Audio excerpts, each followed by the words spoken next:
Funding for this program is provided in part by the Minnesota Arts and Cultural Heritage Fund and the citizens of Minnesota. Wondering if thousands of miles away, the sky's just as blue.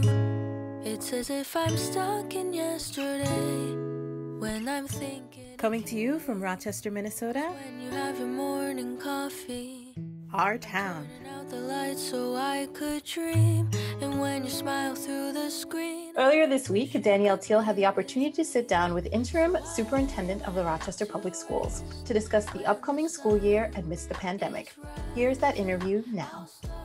With us today is Interim Rochester Public Schools Superintendent, Dr. Kent Pacquel. Welcome, Kent. We're excited to have you on. Thank you. I've heard a lot about the show and I'm very psyched to be here. Awesome. Yes. Well, we're excited that you're here too. So first, you just started this gig.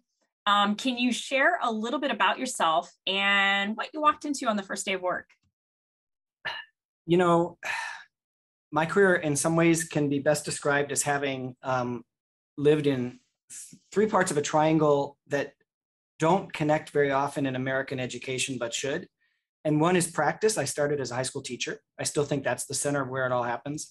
The second is policy, where people in school districts or states or federal government, and I've worked in all three levels, make decisions about systems and priorities. And the third is research, where we study what works and what doesn't. And then, as I said, very often those three triangles in our system don't talk to each other very well. I would suggest that in the highest performing systems in the world, like Finland or Singapore, they're quite tightly aligned. And so I feel like, you know, at age 53, Rochester has been an amazing place to try and bring all of that together, really for the first time in my career, where we might be able to have practice aligned with good policy and informed by serious research in kind of an ongoing way. So that's what it's exciting. I saw at the school board, you definitely, know your stuff when it comes to understanding analysis and data and all that good stuff. And I think hearing that is of interest to families in the community as well as the staff. That's certainly appreciated. As you know, there have been some controversy with previous superintendents, and there's been some lack of trust as far as that experience and seeing what has kind of transpired over the course of several years. What are you going to do to gain that trust back in this role? Obviously, understanding that I wasn't here for anything that happened before, and right, full disclosure, disclaimer. See lots of see tremendous strengths here in Rochester to build on. I think the first thing is transparency. You know, we have been in the midst of some very difficult decisions about whether kids should wear masks or not. How do we respond to concerns about what often is called critical race theory in our schools? And one thing I've tried to do is let people know what I see in the evidence, what I'm thinking about, and letting them feel heard, even if we're going to make a decision that's not the one that they might be looking for. So transparency is one. And number two is actually sharing something of myself. I've been kind of open about, my story in terms of having been a dad whose wife passed away when our kids were 3, 5, and 10, and was a single dad for 6, 7 years. And, I was kind of on the edge as a parent during those years in a way that lots of parents, I'm sure, in Rochester Public Schools find themselves, and got remarried and had a combined family. And so sort of sharing my personal story is not necessarily something I did in jobs before this, but I feel like now that you're in a system where I don't get to meet personally lots of families, if they want to feel a connection to you, you kind of got to lead with a bit of yourself so they know why you're here and what's at your center. And for me, it's all about relationships, that often is the undervalued factor in kids' development in the family, in the school, in the community. So transparency and letting people see some of myself. And then I think the third is it's never done. It's never one and done. You're always in dialogue, and you're learning and trying to figure those things out. So that's my early work in progress. I agree with you that it's really critical. People need to know that I'm trying to do the best thing I can for all the kids in Rochester, and believing in the educators and the families that we have in this community. And that sometimes that requires decisions that some people not only don't like, but vehemently disagree with, but they know I'm not doing it out of ideology. I'm not doing it out of sort of a power trip. I'm doing it because you're trying to make the best decision we can with the information and the resources we've got. And that's a really good segue into what is your leadership style? How are you going to lead RPS and into the next school year? You know, it's hard to talk about this stuff and not seem egotistical in some way. I know, but I think people kind of want like I'm visionary. I'm whatever, you know. I think my wife would say, this is maybe partly leadership style and personality, I am more strategic than I am tactical. Okay. Understanding the big picture is something that I viscerally need to have in my own head. I need to know always why we're doing this, like what's the goal, even if we seem to be like very far from it, where are we trying to go? And so I think that trying to provide that kind of strategic leadership, now that doesn't mean I don't think the tactical is important. Like if and when we have to declare a snow day in Rochester Public Schools, I need to do that early enough so there's no moms or dads who are sending their kids out there after they thought school was starting and there's no teachers driving in from Byron or wherever, you know. So the tactics do matter, but I'd say the first part of my leadership style, I hope, is being strategic, having the big picture. And the second, I hope, is being collaborative, like really actually being very interested in the sort of, the sum is greater, the whole is greater than the sum of its parts when you have that kind of collaborative.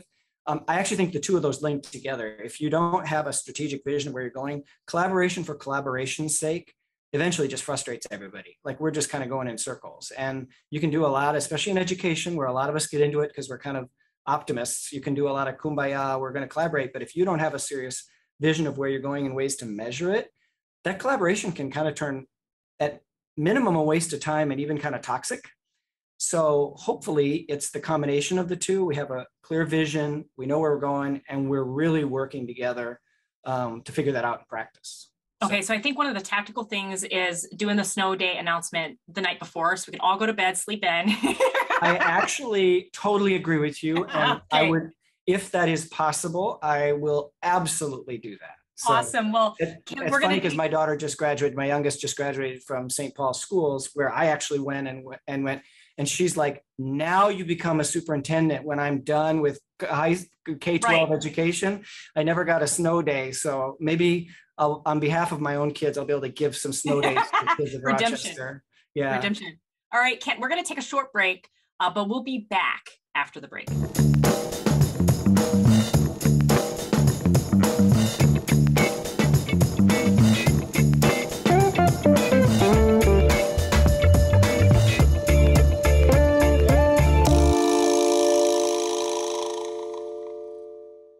Be sure to stick around. We have much more coming your way on RTown. We check out Rochester Community Development Neighborhood Week, and we continue our discussion with Superintendent Pekel. But up first, we visit Rochester Gymnastics Academy in this week's Our Culture segment.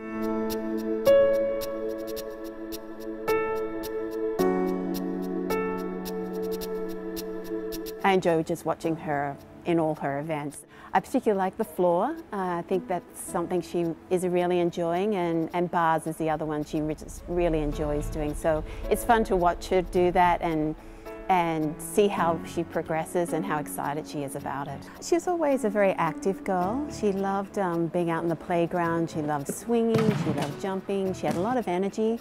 So it just kind of seemed very fitting. My favorite thing about gymnastics is doing flips. My favorite thing about gymnastics training is conditioning. She had watched an older cousin and was absolutely drawn to it and said, "Mommy, I want to do that." She pushes herself outside of her comfort zone, not only putting herself in front of people that maybe she would be shy about making friends. In meets, you get nervous.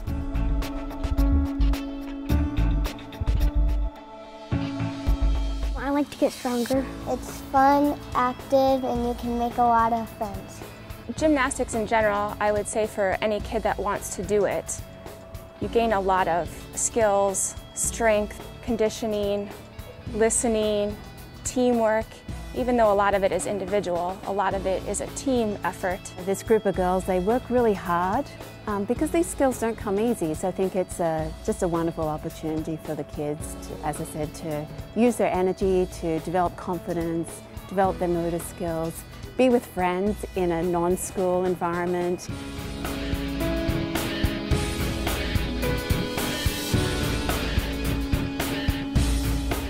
She has gained so much personal confidence, I would say, and strength takes a lot of hard work and dedication.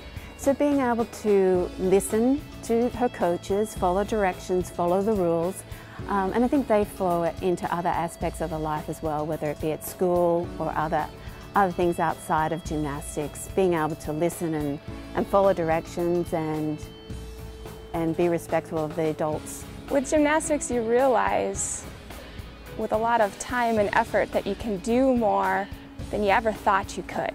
You push yourself, push your body to do things that you didn't think maybe you were capable of. So I think it's a great outlet for kids. You know, we spend so much time in classroom situations or in front of screen time or TV. This is a chance to really use your motor skills to get rid of some energy. It's a nice balance between studying and play. So I think that really helps with kids in their development and growth. I would definitely recommend gymnastics for a number of reasons. Children gain not only physical strength, but a lot of mental strength as well. They gain great friends. This group of girls, they work really hard because these skills don't come easy. So they work really hard and they really are persistent at learning these new skills. So each of them are just so excited for each other when they learn those skills, and it's really fun to see them just encourage each other and get excited when someone is able to do something that they've been working hard at. It's somewhat of a family here outside of your home family. You spend a lot of time here, a lot of hard work and dedication. I would definitely recommend it.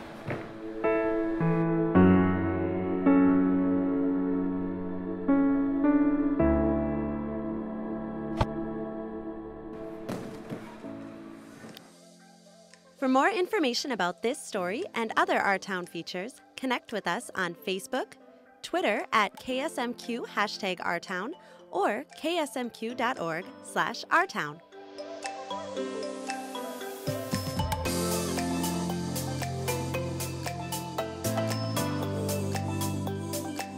Hey, this is Michael Wojak with your RTown Rundown, coming to you from my home office, my new remote location for the COVID-19 Delta variant times. I can't wait to see the Delta variant out the door, but somebody who I'm going to miss greatly is Rochester Civic Music Director Steve Schmidt. He has been serving this community since 1989. He's a passionate supporter of the arts, and he recently announced his retirement. I had the pleasure of working with Steve for 12 years in the city of Rochester, and I can tell you he's a visionary behind a lot of great programs we have. The Down by the Riverside concerts, the more recent Forward concerts, and other things that you might not have heard of that got arts out to schools and other locations where kids might not have the chance to experience them. In addition to his work with the city of Rochester, he's an artist of his own right, and you can catch him performing live sometimes here around the community. It's going to be a huge loss seeing Steve leave the community, and I did a little math on this. He's been serving the community since 1989. I look back to what I was doing in 1989, and I was still in elementary school. So this man is a local legend, an icon, and we are going to miss you, Steve. Thanks for your service to the community. Coming up this Friday night, speaking of music, Blues Traveler is playing here in Rochester. That is a ticketed event, and that is at Mayo Park. I'm really excited to welcome Blues Traveler to this town. Also, coming back for the second iteration is Rochester's Night Market. The first time this happened, it was a huge success. Based on the enormous turnout, the event creator is asking that folks mask up if they're going to that event. It's on the plaza outside of the Civic Center on Saturday night. And one more item to add to your calendar. It looks like there's going to be an Art and Grounds tour put on at Mayowood on September 12th at 1 p.m. That's through Olmsted County History Center. That looks like a great opportunity to get out and see some special history in our community. Thanks for watching. That's just a little bit of what's going on in our community.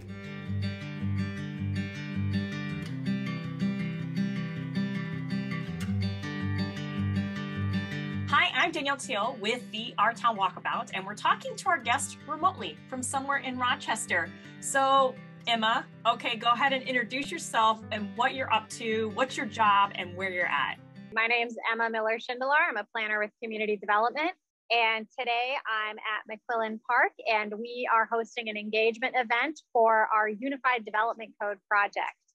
So that is a complete rewrite of our land development manual, which governs everything zoning, building, development related in Rochester. So that's why we're here today. In layman's terms, can you share a little bit more about that? Absolutely. So the land development manual really has to do with anything regarding building in Rochester, development, or even what you can do in your own backyard. And so this is a once in a generation kind of project. The last time the land development manual was updated was 1992. So we're very much due for a new one. And today we're out here today presenting some of our big ideas for changes. So we've got some engagement posters over here. What's the most popular idea that people love? Neighborhood protection standards are a big one that people love. Something else that I would say is pretty popular among our community is the implementation of some like base design standards in our code. So right now, the city of Rochester doesn't regulate design, but we're saying things like, if your building is a certain length, you need to have this percentage of windows, and you need to have some like articulation that adds dimension to the building, because we don't just want to see boxes. So what are some things you're learning from the citizens tonight when they're showing up and giving feedback? So I would say, one that gets the most conversation is the implementation of area accessory dwelling units, also known as mother-in-law suites. Very cool. Thank you so much, Emma. That's it for us. This is Danielle Teal with our Town Walkabout. The echo of your voice is all I hear. I'm never tired of your laugh and so far, but ever so near. We're back with Interim Rochester Public Schools Superintendent Kent Pacquel to continue our conversation on this very topic. What's going to happen at Rochester Public Schools? What's going down? And so I attended the school board this last Tuesday, and the top focuses of that meeting was the Minnesota Teacher of the Year to Natalia Benjamin. Whoop, whoop, like so cool seeing that. Loved hearing the feedback. And some of the other kind of really highly focused issues, the disparities in discipline, school resource officers, universal masking, and the next COVID surge, some school enhancements, which is going to cost some money, and increase in pay for some staff. So Kent, can you talk to me about what you're hearing is kind of top priority, top focus for you with everything that's going on? How do you tackle it? Is it all at once, or is it separately with each issue and you have a task force? If you could share a little bit about that. I think it actually goes back to the very good question you asked earlier about leadership. I think the number one thing Rochester Public Schools needs is that long-term strategic vision, and then the processes to really move toward it over time. I always have to be a little careful because I don't want to seem critical about this amazing system that I'm fortunate to be a part of, but just to be candid, it's crazy that we're in the home of the Mayo Clinic in a wonderful school district, and we don't have, not only don't we have a research and evaluation office, we don't have a research and evaluation director or staff person. I've heard you talk about that. So can you share a little bit more about that too? There was a point 20 years ago where Rochester had somebody who was highly regarded and very good. And I don't frankly know what happened between then and there. And I don't mean to suggest that research is the only thing that matters. It's not. Right. There's a million other things. But it's an example of how we've been lacking some tools in the toolkit. If you're the data informs. Yeah. The data informs and it builds a business case, right? So, right. Okay. So whether you are trying to make decisions at the community level about long-term strategy for Rochester as a community, or you're a fourth grade teacher trying to decide what works to teach reading to a kid who's a couple grade levels behind, you need that evidence. And the good news is we can build that. I mean, it's not going to happen overnight. And then that is a key thing in moving. And the reason I mention that is all those issues you just mentioned, which are really tough issues, whether it's attracting and retaining employees in a very hot job market, dealing with difficult issues of race and equity, whether it's school discipline or stuff that we're doing around the work that Natalia Benjamin as Teacher of the Year does, where she teaches ethnic studies, works with our multi-language learners. All those tough issues are much better dealt with data and evidence and smart collaboration than ideology from either side. So I think it's going to be a process of having that long-term vision and saying to people who may be mad or even super happy about the issue of the moment, this is a marathon, not a sprint. But we're not going to sit still. Like, change is needed, change is possible, and we need to get going. And I hope that people, and I believe that people in Rochester have the level of commitment to this community that if they feel like the train is headed in the right direction, they know that not every day is going to be a win for the issue that they particularly care about the most, but they have to have faith that it's going in a good place going in a good direction for all kids. So equity, inclusion, and justice has been a major focus, for the community. There's some serious concerns about, the discipline disparities, information that has come out of that. A diversity director has been hired. Can you talk a little bit more about what's going to happen moving forward? Are there strategies in place right now, or are you still assessing the environment? We've decided, and it's a little bit unusual because I am an interim superintendent here for right now a year, that the board, I recommended and the board approved doing a long-term strategic action plan. And it's very clear that bringing the board's commitment to equity to life in that plan in positive and tangible ways is one of the most essential jobs that we need to do. Equity statements in some ways have been around forever, and they risk just being sort of words on a page or on a poster. And that's, I think, not what our board is committed to. It's not what I'm committed to. I think it's not what we need. And so the goal is actually to develop a long-term strategy to be sure that all kids are succeeding in school and on path to thrive in life. That's the key. Sometimes people assume, and this is, I'll just be really honest, I can say this as a white guy, that investing in equity is about making white kids feel bad or feel ashamed of this country's history or feel actually less than. And that never did a single thing for any kid growing up in a marginalized community. The point is not sort of rejecting the positive parts about our history. It's acknowledging oppression and injustice where it's existed and doing what we can right now in Rochester schools to rectify them so that all kids are succeeding. The discussion is so divisive right now, but I don't know really who can argue with positive equity that puts all kids on a path to do better. So we've got to find a way in our plan and in implementing that plan to make diversity and equity and inclusion really come to life in positive ways. So how might we do that? One clear one is we have got to recruit, retain, and support more teachers and educators of color in this system. On Wednesday, I did 2 hours of a workshop that I conducted for 100 new Rochester teachers. They were awesome. A small number of them were people of color, and that's awesome. And we need to make sure we're supporting them. We need to support all of them. But the research that has come out in the last couple of years on the impact, the long-term impact that having a teacher of color has for a kid of color is mind-blowing. I mean, I always would have believed it, but this is rigorous research that is causal. It's not just correlational. We know when these kids have these teachers that it is life-changing in how they see themselves, how they see school, how they see learning. And so that's one strategy that I'm sure we are going to lean into. And it's tough. We have to actually be really ready to make Rochester Public Schools a place where all of those educators can be their full selves in their work. And there's a lot that needs to be unpacked in that work going forward. So that's one very tangible thing that I'm sure is going to be high on the to-do list. The rest of it is going to come out of the planning process that we're going to kick off, we hope, with very significant community involvement starting in September and running through May. Thank you for sharing more about that. And to kind of couple your comments and my question with mental health and emotional well-being, being able to bring your authentic self to school, but also having a disruption like a pandemic, the concerns around a COVID surge. How are mental health and emotional well-being resources going to be enhanced within the school district? Is it in the plan?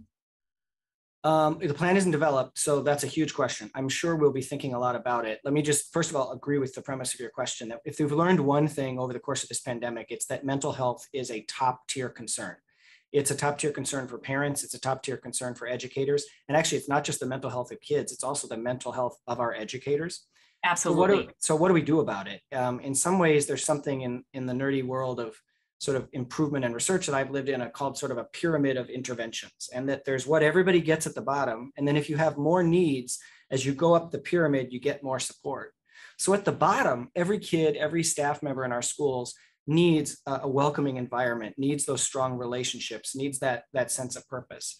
But as we identify kids who are dealing with anxiety, dealing with trauma, dealing with those issues, that's where we have to put in place more targeted supports. I had a great glimpse this summer here in Rochester of what that can look like. I was over at John Adams Middle School with our Summer of Discovery program, which was our completely revamped summer school. And I was there, I was meeting with a student, and we were able, because partly of the federal funding tied to COVID, to have mental health professionals attached to every Summer of Discovery site. And I met the woman who was doing that work at John Adams, and she was working with a young man who I got to interact with, and I was late for my next appointment because we spent so much time. not only was she clearly an amazing practitioner, coming from a community-based provider and then just for the first time this summer working in Rochester Public Schools. What was really interesting to me was after the time I was with her and the student, I was walking down later and I started talking with a group of 4 or 5 teachers who were there, who were regular teachers at John Adams. And I asked them about having that mental health support there this summer in the school. And they said it had radically improved their teaching. That having that person who was there, who could provide that kind of targeted support, and I could still see the young man she was working with in my head, had made a tremendous difference for them in their work in the classroom. And to me, I was like, okay, that's interesting. Like, this isn't just add bodies, because in schools, we've tried, I mean, by some measures, the last 20 years, we've doubled the number of adults that work in American schools. So like, let's just throw people at the problem. That doesn't do it. But the strategic use of people meeting a need. So I wasn't surprised that we had a really good mental health practitioner making a difference for a kid. That wasn't the light bulb for me in this visit at John Adams. What was interesting was that made a big difference to the teachers who were actually working in the classroom, that this support was there. And so that's something that I think we need to think about and find ways to build upon. That's amazing. Okay, here's my last question. Drum into that inspiration part, Kent. What is something that you would like to share with students, families, staff, and the community to help carry them through the new school year, even in the midst of challenges like the pandemic, disparities, struggles, you name it? It's a concept that for some teachers and professionals is kind of familiar, but I think we can never talk about it enough, especially at difficult times like this. There's a lot of research that shows that the way you think about your own abilities, the way you think about your own intelligence in particular, deeply shapes what you say, what you do, and what you achieve. And if you believe that your brain is like a muscle, and that when you try hard, you actually meaningfully become smarter. Your brain creates new connections. And even if you fail, you are still creating those new connections. Suddenly going through tough times like we're going through right now, whether it's in school or in your family, are not signs of your limited ability, not signs of hopelessness. These are opportunities to get better, to get stronger. And that's been called by one researcher, Carol Dweck in particular, a growth mindset. And kids and adults who have that growth mindset not only do better academically, but are much more resilient in the face of crisis. And it contrasts with a fixed mindset that says, you know, my intelligence, my abilities, I was born with them. There's not much I can do. How hard I work, how casually I take stuff doesn't really matter for my outcomes. But the reason I mentioned it, and it's a long-winded answer to your last question, what's really cool about that research is it shows that it's not either or, that when someone has a fixed mindset, they can become someone with a growth mindset. That in fact, that's not static. And if we flip the way we think about our abilities, maybe about the challenging time we're going through, and say, this is actually a time for me to grow, a time for me to get better. We know from the neuroscience that in fact, that happens, and it can have really positive outcomes. So I'm not trying to be sort of like sunshine and roses during this very difficult time, but let's keep that in mind. Let's have a growth mindset about this year ahead. Myself I love it. What a great closure. Thank you so much, Kent. Yeah, thanks for having me. And thank you for joining us today. For more wonderful content produced right here in Rochester, be sure to check us out on Facebook and Twitter at #RTown. Be well and stay safe, and we'll see you on the next RTown, the show about Rochester. So I lay my head to rest when the sun is rising. I'll start a brand new day when the moon is shining. I long to be with you in all the places you have been. So today I am time traveling. Da-da-da. Oh, today I am time traveling.